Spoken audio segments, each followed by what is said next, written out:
Pablo habla insistentemente de una unidad en el Espíritu. ¿Y cómo describe esa unidad del Espíritu? Una sola fe, un solo cuerpo, un solo bautismo, en un mismo Espíritu. La pregunta es: ¿para qué insiste tanto el apóstol? ¿Para qué? La respuesta está en el versículo 14 del capítulo 4. Escuchen bien. Esta es la razón que da el apóstol para perseverar en la unidad del Espíritu. Para que no seáis, una vez más lo repito, Efesios capítulo 4 versículo 14. Para que no seáis ya niños llevados a la deriva por cualquier viento de doctrina, a la merced de embaucadores que conducen al error. Cualquier coincidencia con la realidad, lo lamento. Pero es increíble que hayan católicos que prefieran creerle a un buscón, mientras que no le creen al Señor, Rey de Reyes, el que nunca miente, caduca o se muda, cuando dice: tengan y coman todos de él, porque esto es mi cuerpo. Lo que dice el Señor lo niegan, y lo que dicen otros lo aceptan. El apóstol insiste. Aquí mire, hay un versículo bíblico que a mí me marcó en mi proceso de conversión. Primera de Corintios capítulo 1 versículo 10. Mira cómo dice el apóstol: os ruego, hermanos, por el nombre de nuestro Señor Jesucristo, que todos habléis igualmente y no haya entre vosotros divisiones. Antes seáis concordes en el mismo pensar y en un mismo sentir. Y en línea con este pensamiento escribe el apóstol a Tito en su 3er capítulo versículo 10: al que enseñe doctrinas sectarias, evítale, después de una y otra amonestación.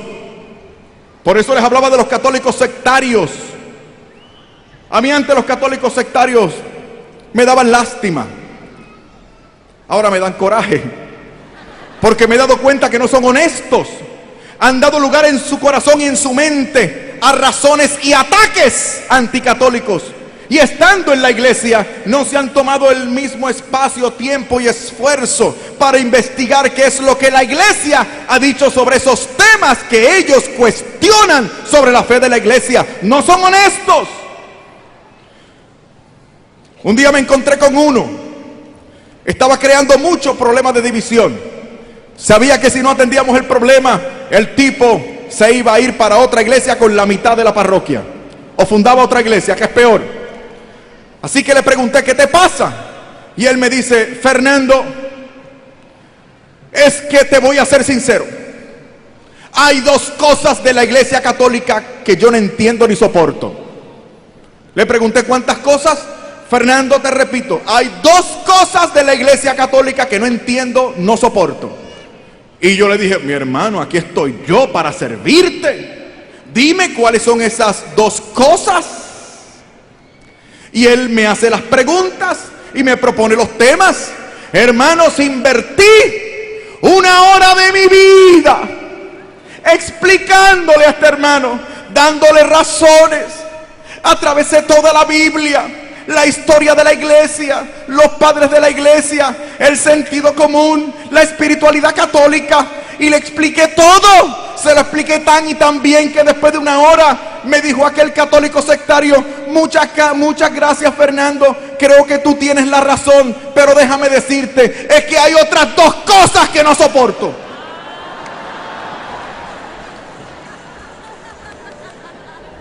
Le dije: chico, ¿tú te quieres ir?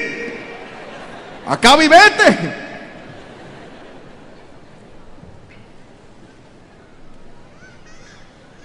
Entonces, si la unidad de la iglesia es característica para identificar a la iglesia, esa iglesia es visible.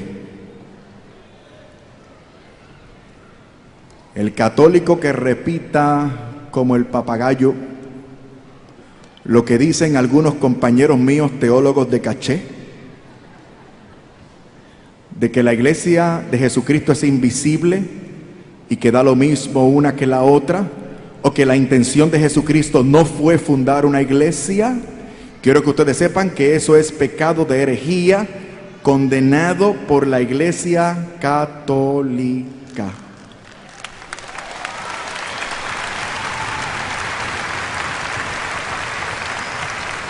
Yo no tengo problema con que un protestante lo diga.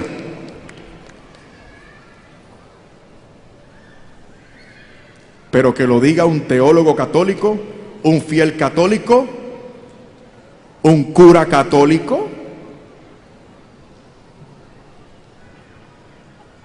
Segunda característica esencial: esta iglesia es santa. La única iglesia fundada por Cristo es santa. A algunos les cuesta y dice: santa, esta iglesia es santa. Santa. Se nota que lleva poco tiempo de católico. No ha visto lo que yo he visto. Yo no tengo que ver lo que tú has visto. Yo tengo que ver y escuchar lo que Cristo ha establecido. Y Cristo dijo en Mateo 16, 19, después de establecer su iglesia, dijo: y las puertas del infierno no prevalecerán en contra de la iglesia. La iglesia es santa porque el que las fundó es santo. Y la iglesia está animada y dirigida por el Espíritu Santo.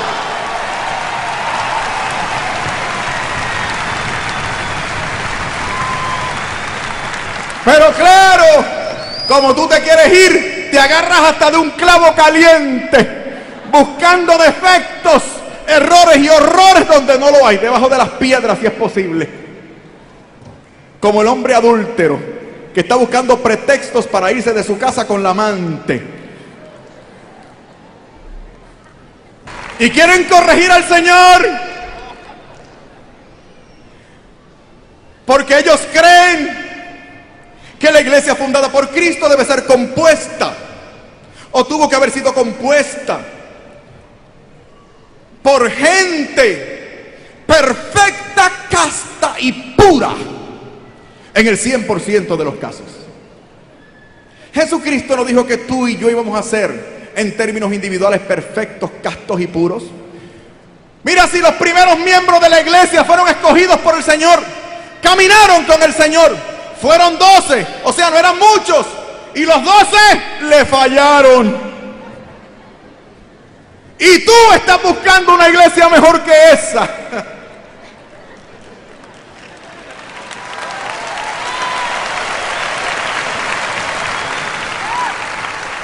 No seamos hipócritas.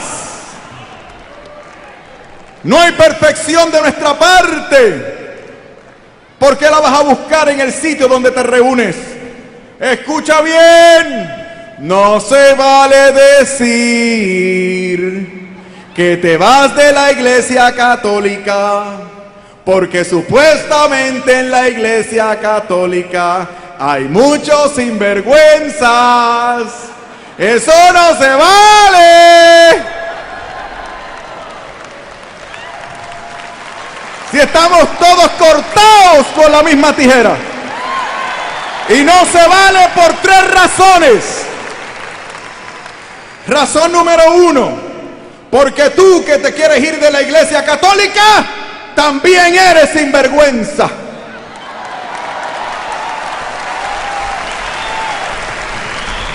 Número 2, porque allá en la iglesia a la que te quieres ir, también hay sinvergüenzas. ¡Ja! De allá vengo yo.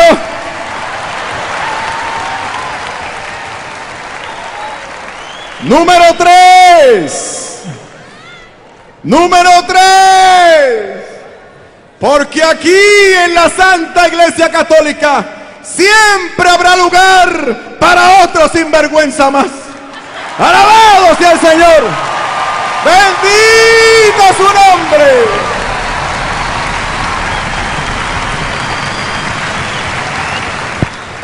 Cuando decidí que me tenía que hacer católico, claro, yo enseñaba teología y me estaba doctorando ¿Dónde quién voy a ir? Voy a ir donde un teólogo de caché. Un teólogo católico. Y cura además. Me dio una cita.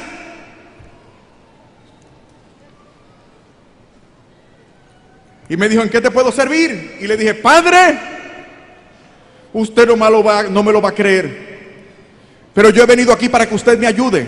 Tú dirás, padre, he decidido que tengo que hacerme católico. ¿Cómo? Sí, padre. ¿Pero por qué? Padre, es que yo he descubierto que Jesucristo fundó esta iglesia personalmente hace 2000 años atrás. Padre, yo he descubierto que el Señor me entregó a su madre al pie de la cruz en la persona del discípulo amado, para que yo la tome en mi noticia, la venere y ella me cuide. Padre, yo he descubierto que el Señor me convoca al sacramento del altar. Yo de alguna manera sé, Padre, que si no comulgo el cuerpo y la sangre del Señor, me voy a disecar y me voy a morir y me voy a perder. Padre, usted que sabe mucho, ¿me podría decir qué tengo que hacer para hacerme católico? Y el sacerdote teólogo me respondió, Fernando, tú no tienes que hacerte católico, por favor. Ay, Fernando, eso era antes.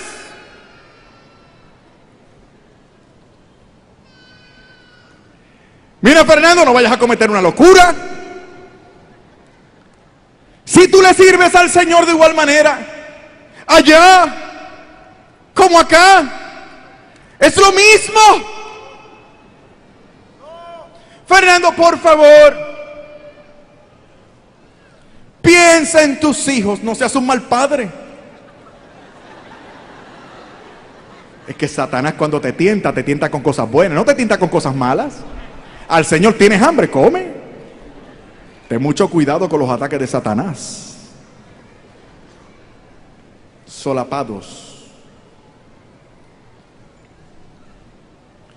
Ellos han sido criados toda la vida en esa tradición vibrante. No conocen otra cosa. ¿Los vas a sacar de esa experiencia religiosa? Fernando, me has contado de lo orgullosa que está tu madre por lo que has alcanzado y hasta dónde has llegado. Fernando, piensa en la reacción de tu comunidad. Piensa en la gente que te conoce, la gente a la cual tú sirves. ¿Qué van a pensar? ¿Qué van a decir? Fernando, piensa sobre todo. Digo, Fernando, los que conocemos del carácter de tu mujer, piensa en su reacción. Fernando, ¿de qué vas a vivir? Me la puso linda el tipo, ¿no?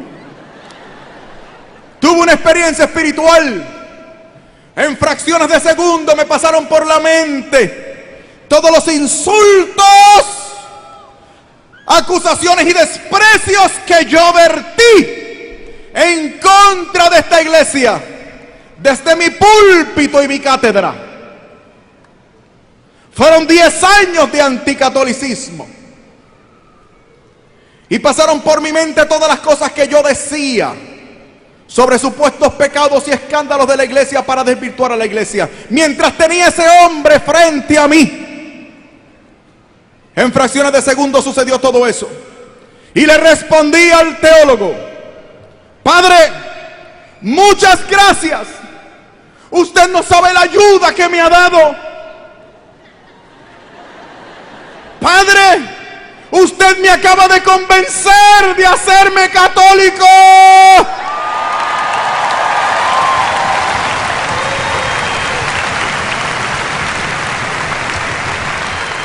Y él me dijo: ¿quién? Yo.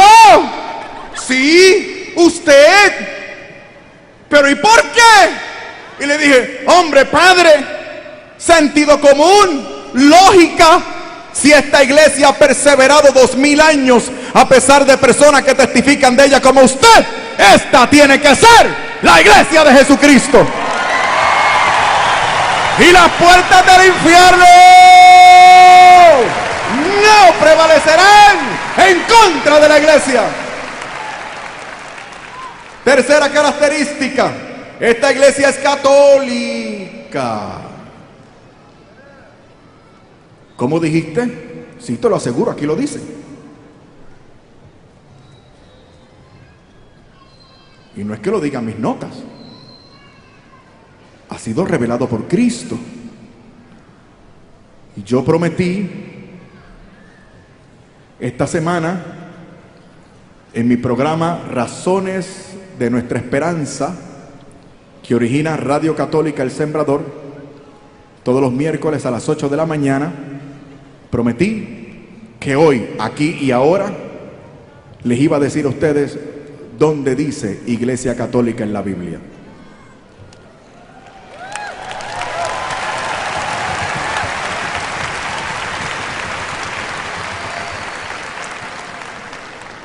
No vayan a ser como mi amigo. Yo tengo un amigo quien es pastor de las Asambleas de Dios y sigue siendo mi amigo, y le agradezco su amistad porque él quiere que yo sea su amigo a pesar de que él es pastor de las Asambleas de Dios. Y un día está en mi casa, se arma de valor en un momento dado, toma una Biblia que yo tenía en la mesa y mi amigo me dice, a ver, Fernando, tú tanta cosa con la Iglesia Católica y la Iglesia Católica, a ver, dime, demuéstrame, ¿dónde dice aquí en la Biblia Iglesia Católica? Y yo le arrebaté la Biblia y le dije, te voy a decir algo, cuando tú me digas a mí dónde dice Asambleas de Dios, yo te voy a decir a ti dónde dice Iglesia Católica. Oye, te piden cosas que ellos no pueden dar. Y nos quedamos callados.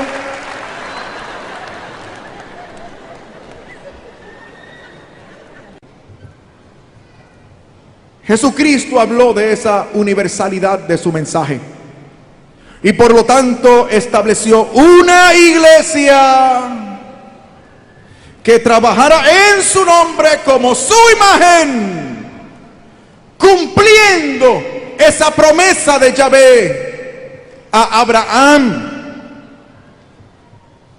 Y Jesucristo estaba consciente de ello. Por eso mismo anuncia el Señor en Mateo 28, 19 y 20. Vayan y hagan discípulos a todas las naciones, bautizándoles en el nombre del Padre, del Hijo y del Espíritu Santo. Un mensaje universal, y habla del sacramento a través del cual nosotros entramos a la iglesia. Por eso es que en Hechos capítulo 1 versículo 14 el Señor promete el Espíritu Santo. Ahora bien, ¿para qué el Señor hace la promesa de la efusión del Espíritu Santo? ¿Para qué? ¿Acaso el Señor prometió el Espíritu Santo en Pentecostés para que tú y yo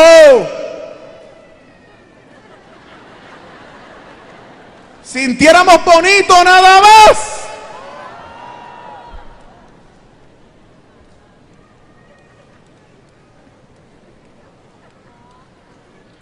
Y recibiréis poder cuando venga sobre ustedes el Espíritu Santo. Y entonces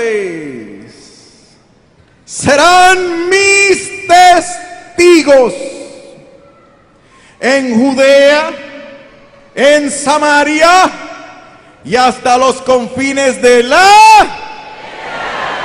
O sea, es un solo y único testimonio de repercusión universal. El mensaje de Jesucristo es universal. Y una palabra para universal, un sinónimo para universal, como ustedes bien saben, es la palabra católica.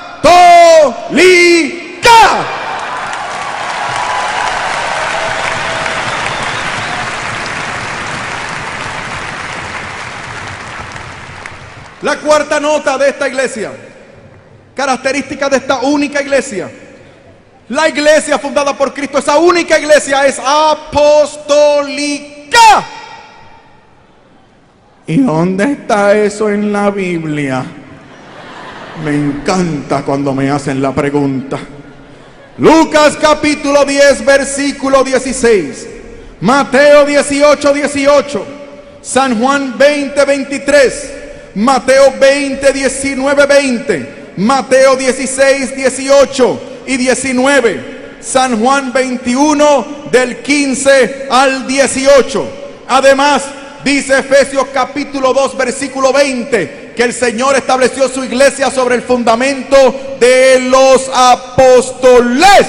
Por eso dice Hechos capítulo 2, versículo 42. Esa iglesia que surge con fuerza misionera después de Pentecostés, esa primera iglesia perseveraba unida, unánime y perseverante en la enseñanza de los apóstoles. Esta iglesia es apostólica y lamentablemente para mí, esta iglesia fundada por Cristo no es bíblica. Porque cuando Cristo fundó su iglesia, no existía la Biblia. La iglesia la escribe durante el primer siglo, la termina pasado el siglo primero, y luego se establece el canon de libros sagrados tarde allá por el siglo V. Si fuera bíblica, entonces dependería de mi interpretación. Por eso el apóstol Pedro ya lo había anticipado en su primera carta, capítulo 2, que la escritura no es de interpretación privada.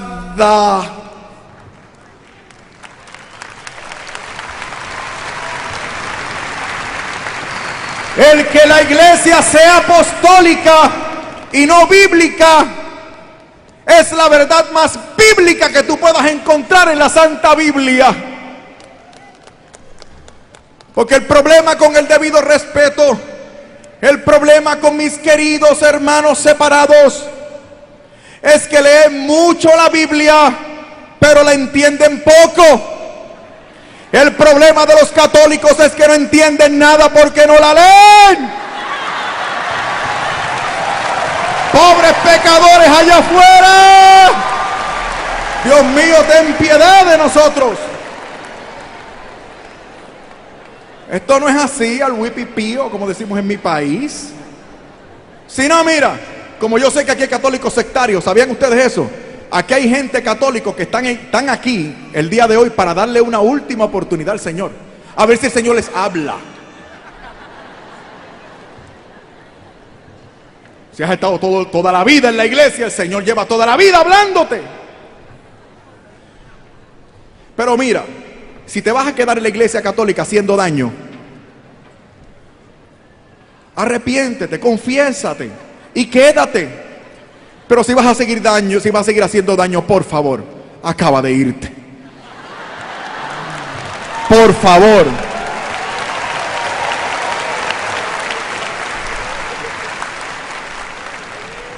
Aquí estás haciendo daño y no te pagan. Allá te van a pagar.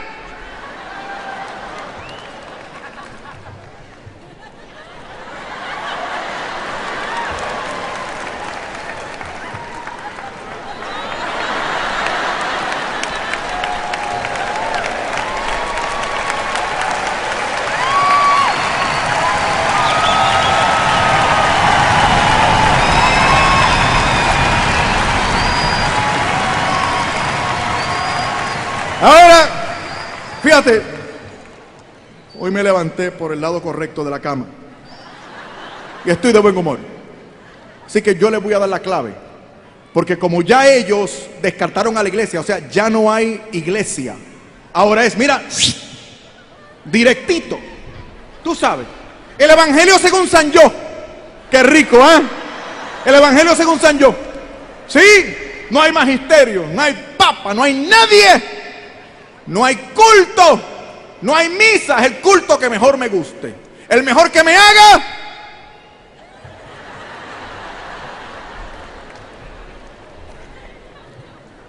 Pues mira, te voy a dar un consejo. Tú te pones a orar. Mira lo que tú tienes que hacer. Mira. Te pones a orar y tú dices: Señor, ayúdame a salir de la iglesia católica. Me voy de la iglesia católica. Ya no soporto a la iglesia católica, porque en la iglesia católica hay un montón de sinvergüenzas. Y ya no soporto esto más, porque yo predico mejor que el cura. Yo tengo la verdad agarrada por el rabo. Yo soy un general de 4 estrellas. Yo soy la última gota de agua en el desierto, y a mí el Señor me habla porque yo...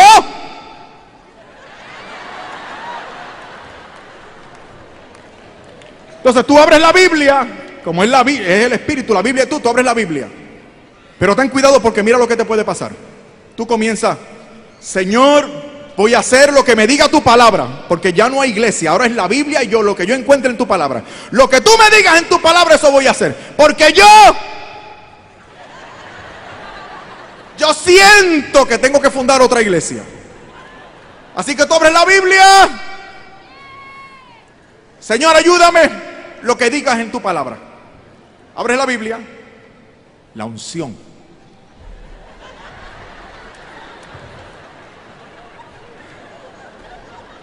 Dice: y Judas se ahorcó.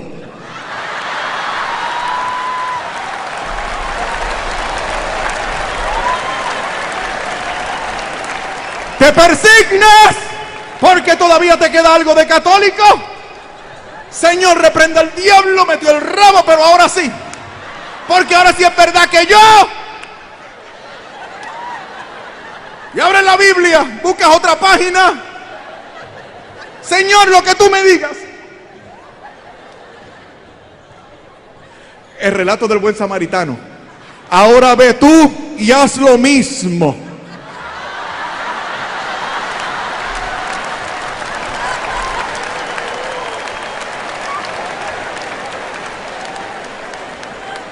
Te persigna de nuevo.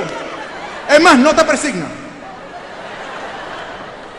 Dice: Señor, ahora sí. La unción. Abre la Biblia en otro lado y pones el dedo, lo que tú me digas, Señor. El relato de la última cena. Lo que vayas a hacer, hazlo pronto.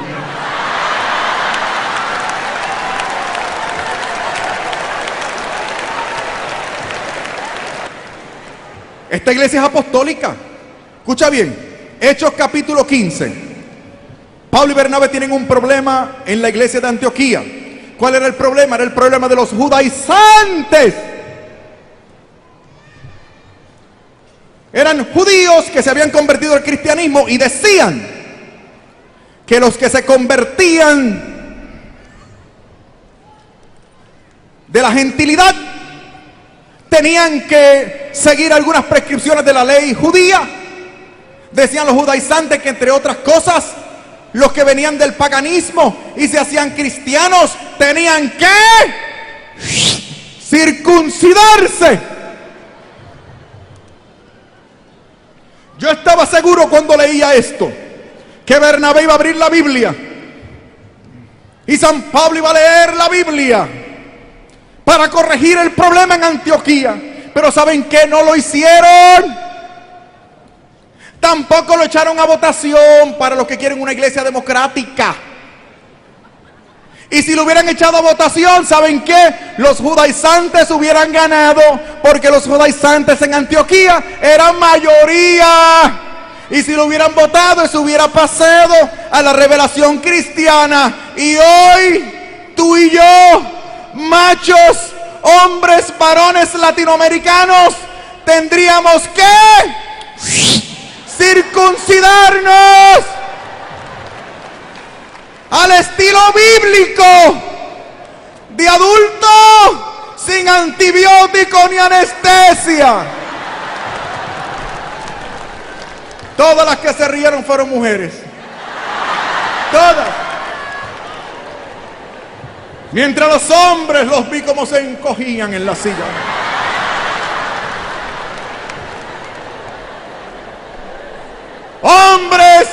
machos, varones masculinos, glorifiquen al Señor el día de hoy, porque Pablo y Bernabé no lo echaron a votación.